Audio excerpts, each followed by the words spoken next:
Yo boys, it's Hassan again. I did not plan on making a video today, but I had to come on here. The thoughts were too much. So I had a sick day, smashed through a bunch of the work. I feel like I've got a whole new fire, a whole different energy towards attacking now. Just been to cardio and then prayed at the mosque. And one thing I've been reflecting on a lot is the past of my journey. Like what actually helped me develop myself further and further and further and further into the man that I'm becoming. And one of the biggest canon events was, I don't know if I've talked about this on the channel before, but if you go and see my first couple of videos, that's when it happened. I made my first bit of money in door-to-door sales. So after years of sucking, but after months of sucking in the trenches, trying all these different business models, Forex, video editing, all this kind of stuff, I got into door-to-door sales and worked 7 days a week. Within 3 weeks of being in the company, I was hitting the top sales records. Within my second month, December, I became the top seller in the country because I was just non-stop, relentless. I'm getting this money. Every time a bad thought came into my head, I was like, no, do you want this million or not? Do you want to be a millionaire or not? So it was cold, it was freezing, it was raining. I was knocking them doors like my life depended on it, because my life did depend on it. And that gave me the most character development. And I finally felt like my work and my efforts and everything were coming to fruition. Like it was finally paying off. And it was such an amazing feeling. I had this is where I found like a proper community. Like when I first found the person that got me into door-to-door sales, reconnected with him from uni, and he told me he wants to make £1 million this year. Well, he told me he wants 5 million, but 1 million would be realistic. I was like, oh my God, thank you Allah, alhamdulillah. I'm finally in the right place, finally around the right people. That was so refreshing. And then the culture at the initial company was great. I think I carried a lot of it, I'll be real, because no one else was as money hungry as me and the top guy, who ended up actually was snaking me and underpaying me massively, but that's a story for another day. But yeah, so I got into that company. I just took things by the balls. I took it by storm. I was like, right, I'm making this million this year. So I became a top seller, and then I built my own team under this guy in the company. So I had 6 people of my own in December, by the end of December, and then in January I built it up to 8, because anyone that I knew, I was so convicted. I was like, you need to come do this. I'm making bread, I'm making bank. And the thing is, with the door-to-door sales, there's something called installs and advances. Installs, we were getting paid. I don't know if any of you guys have done door-to-door before, but installs, we were selling boilers and insulation. They get paid when the deal gets actually installed, which is a couple months down the line, and then you got paid £100 per advance every week. I was making good money in a just advance, like 800 to 1,000, and it was more money than I'd seen. So my boy Vilo lives in Dubai, and this is where it gets stupid, but I was seeing this stuff online. You guys have probably seen it as well, and it's like, spend money to make money. You should spend your money and try all these things if you want to make money. And here's me like making £800 a week, like thinking I'm a millionaire. I was like, yeah. I mean, realistically, the £800 actually equivalated to like 3k a week, but until the installs came. But yeah, I thought I was a millionaire, and I was like, right, I've got £800. How much is a flight to Dubai? £800. Boom, booked that. Then the next week made like 700 or 800. How much is the hotel? All right, boom, booked that. I think that was 1.2. And then the reason I wanted to go is I wanted to get more people onto the sales team. So I was like, right, spend money to make money. I want a Ferrari. I want to buy a Ferrari. I want to rent a Ferrari. So I rented the Ferrari. I found it was 4,000 dirhams. So it was like 1,000 or maybe just over just under 1,000 for the day, plus insurance. And plus a deposit. The deposit was expensive. The deposit was the same, so I think that cost me 2k. I didn't have 2k in my bank. I was waiting on these installs to come in, and they didn't come in time. So clever guy Hassan, I subscribed to 3 different credit cards to go and do that. 3 different credit cards. They all had 0% interest, because interest is haram. I don't want to consume that. But that's where my debt problem started, that I've only just paid off this year. I bought 3 credit cards. I maxed them all out, so I had like 8k of credit card debt. I spent like 5 on the Dubai trip, and then the rest of it came in the rest of the year when I thought I was going to get paid for installs and didn't. So never spend what you don't have. That's the biggest lesson I learned there. But this talk today is about mindset. So I had that killer mindset of just attack. Like I believed so much in myself and so much in what was going on that, like, it was just bound to work. I was like, I couldn't see some way that it doesn't work. So I went and I got the supercar, and the guy that I was working with, Ollie, the guy who was above me, the guy that owned the company, the sales agency, he knew I was going to Dubai. He did a similar thing a couple months ago where he went and got a Lambo. And that's how he actually got me to join the sales team, because I saw that on Instagram. Hadn't spoke to him in like 2 years. I was like, what the... It really infuriated me. I was like, he's in a Lambo, what the hell, what is he doing? So then I messaged him and then quit my job straight away, joined him. Because I was very gullible. Like, a Ferrari isn't everything, but back then when you're chasing money, you think it's everything. And for you guys watching this, yes, this is something we all strive for. Yes, every single guy in the world wants this, but it's not everything. If you stay consistent and build skills and build your mindset and build your habits on a long enough time frame, that Ferrari is going to come to you like when you open the tap for water. It's that easy. Like, it's just bound to happen. It's written for you. It's destined for you.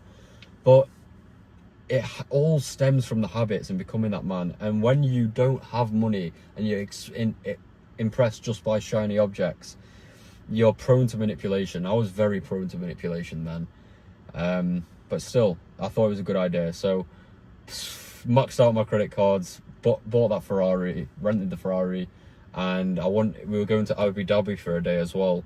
I wanted to go check out that big mosque. So I wanted a Mercedes GLE, but we got a Range Rover SVR instead.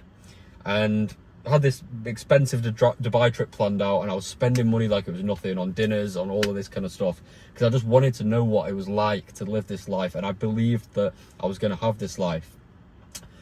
Even my boy Vilo was like, what are you doing, bro? You're spending so much. But I just had full conviction. Thought I was the big G. And that belief carried me far. That belief and that conviction carried me very, very far. And it helped me build my sales agency, because I just believed in myself so much.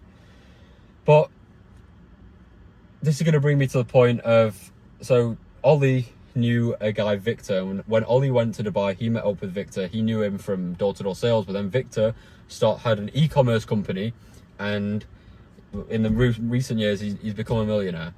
And the reason how he did it, I could tell you another day, but I got really good insights from him. Anyway, me, this stupid kid, underprepared, just excited, thinks he's the man because he's been renting Ferraris and stuff. I extended my trip in Dubai. Victor couldn't make the initial date, so I was like, I need to extend my trip. So I stayed for a couple more days, and we met at this restaurant in the marina. It's called Asia. And I was paying for dinner, obviously, because I'm trying to take his time off him.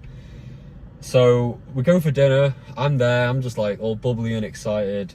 And he pulls up. He's not like shredded. He just looks like a normal guy. He's got a bit of like thin hair. And he pulls up, and bro, he's just got aura. So much aura, bro. And like, it's not, I'm glazing too much, but he's not like physically intimidating. Just wear a normal guy t-shirt. You wouldn't tell he's rich. Doesn't have a watch on. And sit down. I stand up, shake his hand, and sit down. And immediately he gets me on the back foot. He goes, "What are we here for? What problem am I solving?" I was flabbergasted. This is the expression I had on my face. I was like, I don't know. I thought I just came to ask you questions. I had dinner, and I made a notes on my iPhone. I can put the screenshot on. I put it on my Instagram story just before, because I made a reel about this. But I put in my questions to ask Victor, and they were all predicated on mindset, because I knew that these people operating at this level, Ollie told me that he wants to be making £1 million a week profit. £1 million a week. Remember, I was so obsessed with the numbers back then, thinking solely on just money. That blew my mind. So I was thinking, this guy must have a different mindset if he wants £1 million a week profit. So my questions were mainly around that, and then I wanted to know about business management, how to manage people, and how to set up a company in Dubai, because I was thinking about setting up a company in Dubai, but running it in the UK. I didn't know how things worked, and I wanted to know, because no tax in Dubai. So he asked me that question, and I'm immediately just like, I felt like I'm in chaos. I was flabbergasted. I felt like I'm too stupid to be at this dinner with this guy. He's too smart. And I was like, I don't know. Like, I'm just working with Ollie on the sales, and I just want to make money. I know you're very successful. That's it. And that really got me on the back foot. I didn't really know what to say. And then I can't remember exactly how the conversation went, but he asked me, he goes, what do you actually want out of life? Like, what do you want out of life? And I said, well, I thought this would impress him. Like, oh, he's got big ambitions. I went, yeah, well, I want a Ferrari. I want to move to Dubai. I want to retire my parents. Like, big house and apartment would be nice. And he goes, no, what do you actually want? What do you actually want? Once again, same facial expression. I was flabbergasted. I don't know. I thought Ferrari and the flipping retiring my parents. I've done it. I've made it. There's so much more to life, and all of these successful people at the top, they understand this completely. Now, what was today's talk about? The material objects are a byproduct of your success. They aren't your success. Success is becoming the man. Success is the man who can achieve these things but with ease. These things are just drawn to him. Like when you ignore that girl that you once were chasing after, and then she starts chasing after you after you've leveled up. That's the same with the Ferrari. You idolized it, you put it on a pedestal, and then you become the man who can achieve that, and it's drawn to you.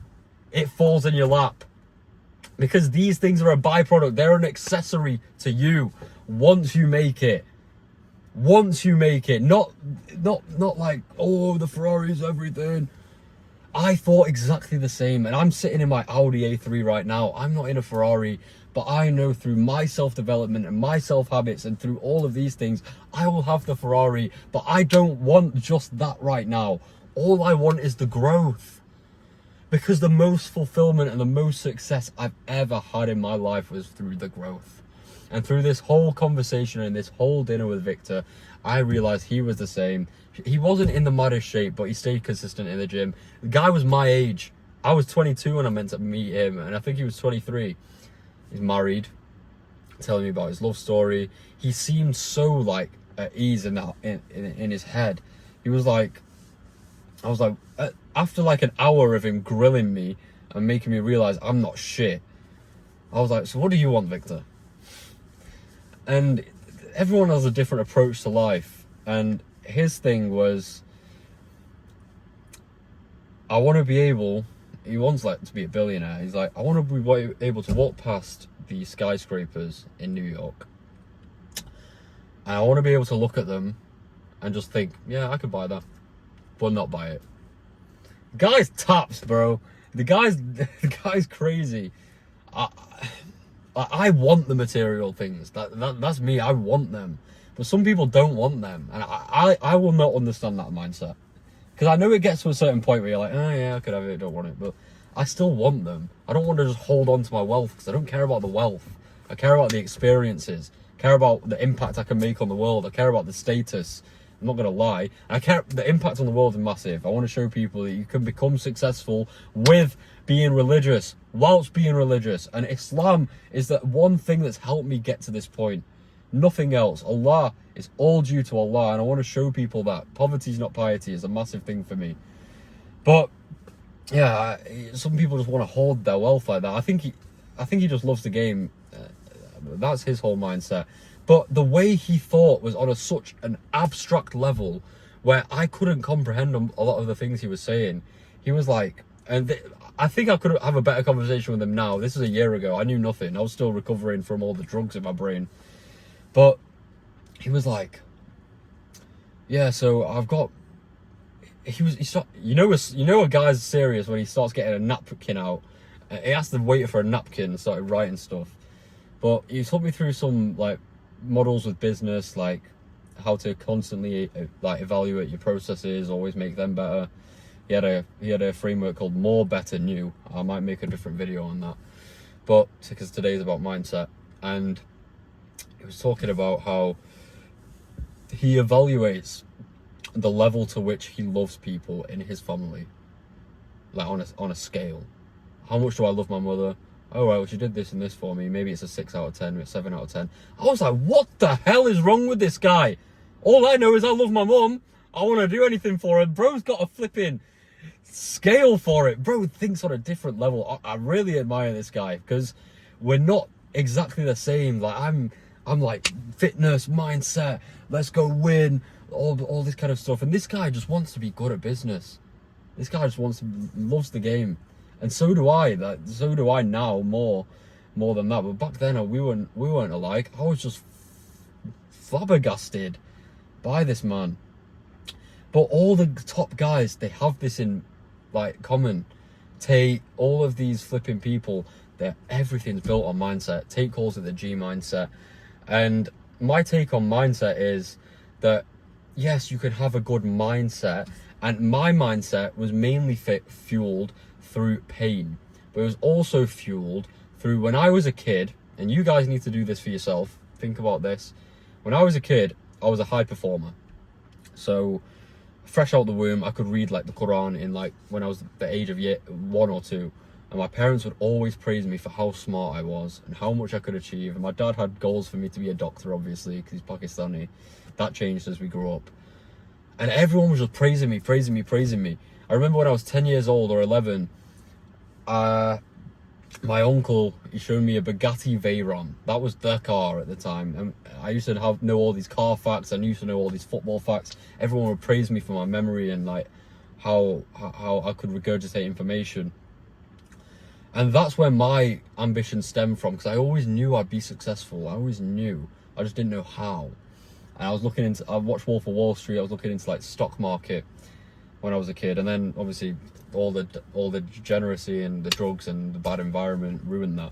But I always had this ambition. So when I did give up the drugs, it was easy for me to revert into that.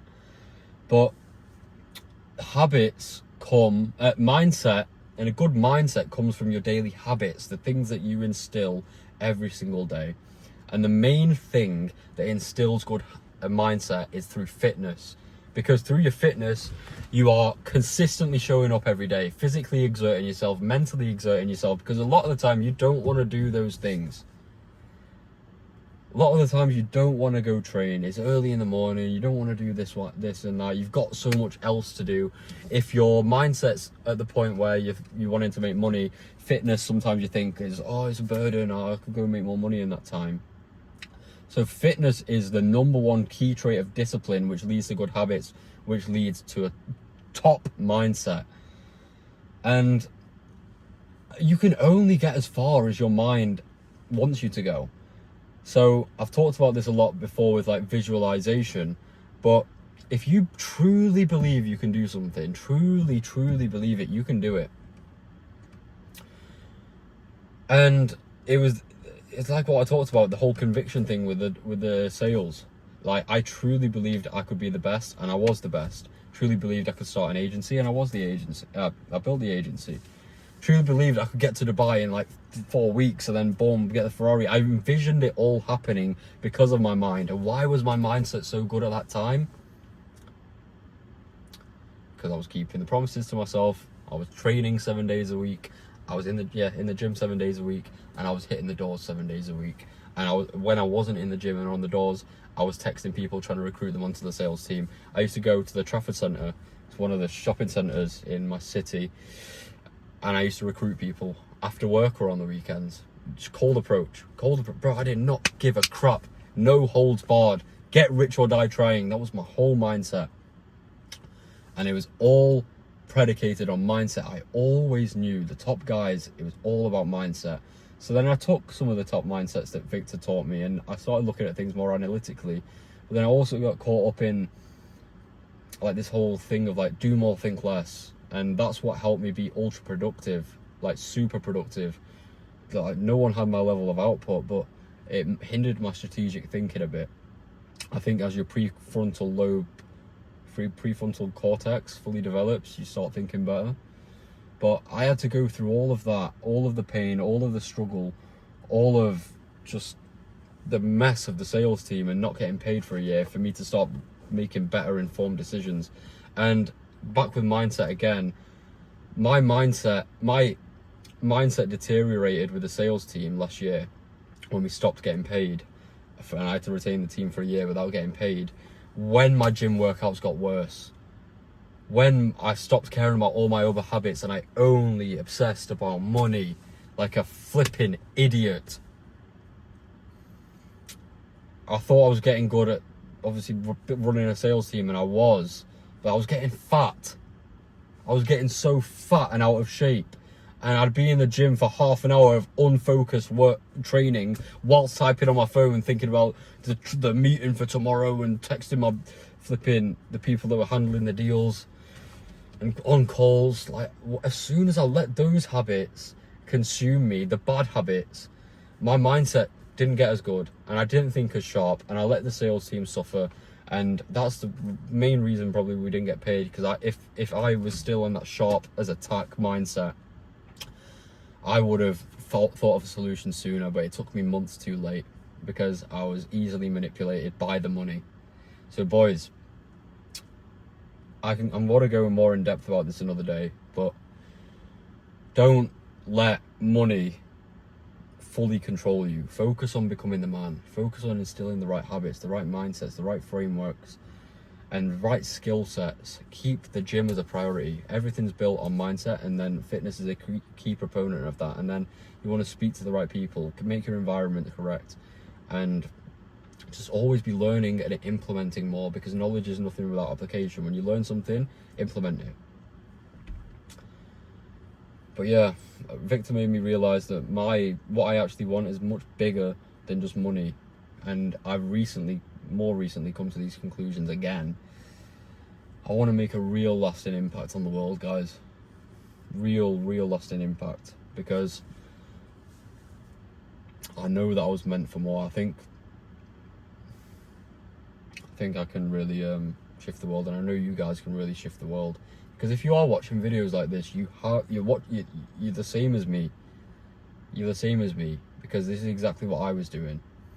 And I'd take the fuel I'd get from the videos and I'd go and apply it. And I'd take the fire and I'd take this energy, and I hope you can feel the energy through these videos, boys, because that's what propels you forward. You take the energy you apply and you carry it forward, and no one can take you off your path.